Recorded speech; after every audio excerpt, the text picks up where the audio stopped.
All right, so we're going to look at all kinds of roots today.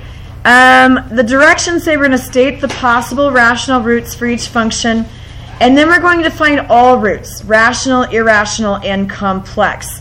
So I'm going to take you through the process. We start with what we did in the last lesson with the rational root theorem, and then we're going to talk about how to find all of the other roots that are not rational. So we start with the rational root theorem to find the possible rational roots. So I'm going to write possible rat roots right here. And so we would have, we just have 1 here. So we have 1 and 4.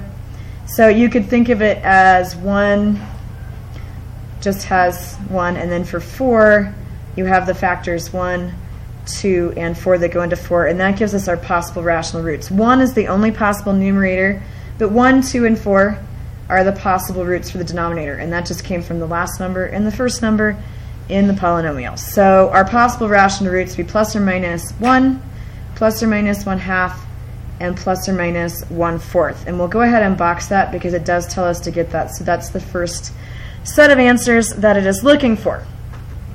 So we are going to utilize our graphing calculators to try to figure out which of these rational roots are actually roots. So we'll go into the y equals menu and type in the polynomial. So 4x to the third plus 9x squared plus 6x plus 1.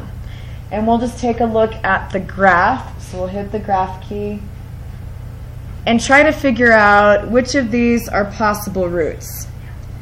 So it looks like it crosses in a couple of places. I'm going to zoom in close to the origin. So I'm going to hit zoom in, and then when it comes up on the origin, I'm going to hit enter and zoom in and just look a little bit closer. So it looks like -1 is probably a root. So if you remember from the previous lesson, if we hit the trace key and then we type in -1 and enter, and we can see if the y value comes out 0, and it does.